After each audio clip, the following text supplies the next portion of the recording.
Po tayo ngayon guys, no, sa mga nakikita po nila sa social media. Grabe, ang dami po mga post po ngayon.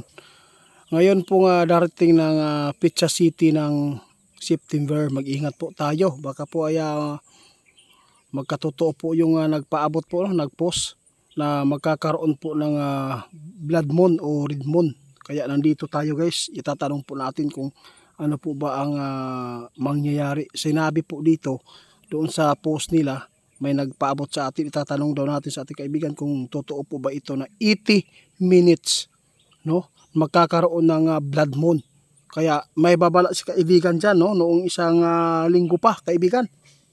Naparito po ako talaga ngayon sa inyo dahil gusto kong malaman na may nagpaabot sa atin yung post ba na blood moon na sinasabi nila September 7 until 8 daw ito mangyayari. Gusto kong ipaabot sa inyo, 80 minutes po daw ang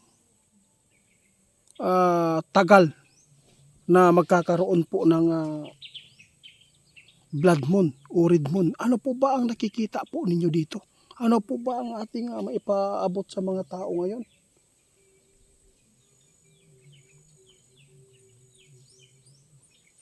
Sus nako guys, ito ang sabi ng ating kaibigan. Itiit, sa totoo lang, kung ano man po ang mga post po ngayon sa social media, mas maganda na respetuhin na lang daw. Yun po ang totoo, kasi maganda din po talaga yung mga ipinapaabot, kasi nagbibigay po talaga ng paalala sa tao na para ay hindi ito no, madidisgrasya. Pero ano po pa ang kaibahan dyan kaibigan sa darkness? Saan po ba ito? Alin po ba ang tatamaan? Saan po ba tatamaan dito sa lugar ng mundo namin? Saan?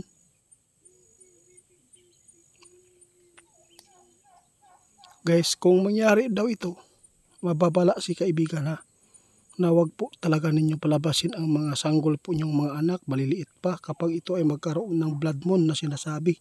Kasi po hindi po ninyo alam na magkakaroon talaga ng hindi maganda po sa labas. Posible ito maraming mga tao na masasaniban nito.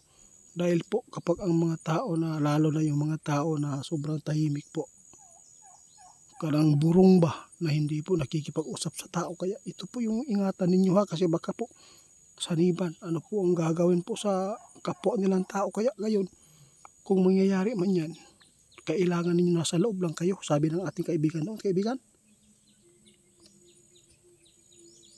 Kasi po guys, yung mga ipinapaabot talaga, mangyayari at mangyayari po talaga yan.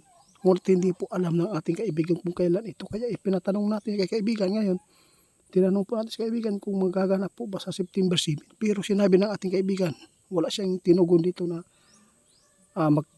magkatotoo ito at mangyari ngayong city. Ngunit sinabi ng ating kaibigan, pasalamatan po natin yung nag-post para po makapaghanda tayo at makabigay po sila ng mga impormasyon sa tao para hindi po ang mga tao maglakwat sa lang sa labas. Baka maabutan kayo kung ito ay mangyayari. Delikado daw ito talaga, kasi po pwede ito maraming mga demonyo ang lalabas para po sumanib sa tao kaibigan. Ito po yung mga pahiwatig ngayon guys na ay kakaiba. Kaibig sabihin nito guys, ginawa din po, no, ng Panginoon ito para ang mga tao ba na hindi talang baliwalain po ang mangyayari. Kaya lagi po nilang ipinapakita kung ano man po ang magaganap. Kaya sa lahat ng makapanood sa atin, wala po kaming paabot na ito ay nakakasama sa tao, at hindi po ito pangbabastos, kundi ito ay nagbibigay lang po kami ng paalala sa tao para po ay makapagbigay kami ng guide. Mismo si kaibigan talaga ang nakakita nito kaibigan.